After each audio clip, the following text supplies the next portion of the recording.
Assalamualaikum dan salam sejahtera. Saya Cikgu Zuraidah binti Ahmad dari SMK Sultanah Asma akan mengajar Sains Tingkatan 3 Bab 8. Subtopik 8.3.3 menerangkan dengan contoh sumber sinaran mengayon dalam alam sekitar bahagian semula jadi. Sumber sinaran mengayon terbahagi kepada dua. Yang pertama, sumber semula jadi. Yang kedua, sumber buatan manusia. Sumber semula jadi terdiri daripada sinaran kosmik dan sinaran latar belakang. Sumber buatan manusia pula terdiri daripada kemalangan nuklear, ujian nuklear dan penggunaan radioisotop untuk perubatan. Sumber semula jadi ini bermaksud sinaran mengayon kurang berbahaya kepada kesihatan manusia kerana tahap dedahan dos yang rendah. Sinaran kosmik, zarah bertenaga tinggi, dihasilkan di luar suria, sistem suria atau dari galaksi yang lain, contohnya galaksi Andromeda. Sinaran ini juga dikenali sebagai sinaran kosmik galaktik.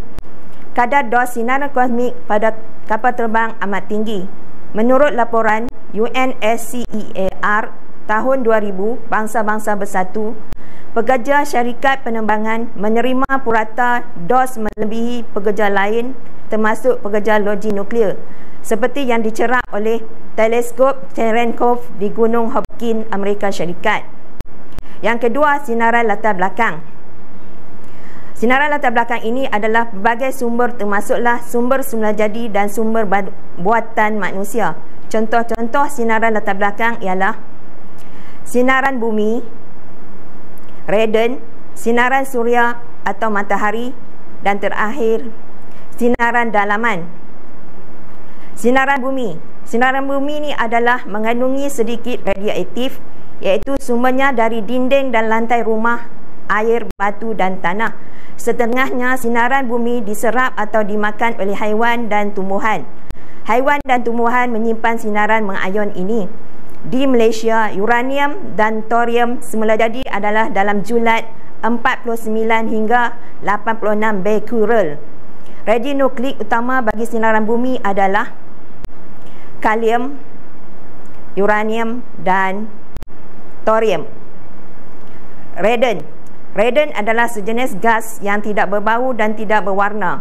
Ia meresap keluar dari tanah, air perigi, bahan binaan seperti batu bata dan konkrit. Radon juga tepu dan rumah bertutup rapat. Radon adalah penyumbang utama bagi dua sinaran latar belakang.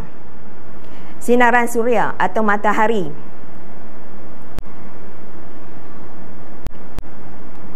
Matahari adalah menghasilkan sinaran inframerah, cahaya nampak dan cahaya ultra ungu.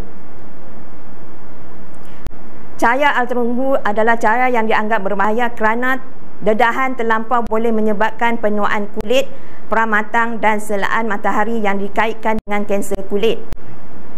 Sinaran dalaman. Sinaran dalaman adalah dihasilkan oleh tubuh manusia terutamanya daripada kalium 40 yang sedia ada dalam badan dan makanan yang dimakan. Contohnya buah pisang dan buah oren. Sinaran dalaman ini adalah dos sinarannya sangat rendah berbanding dengan sinaran-sinaran yang lain. Okay, sekian, terima kasih. Nanti kita jumpa lagi.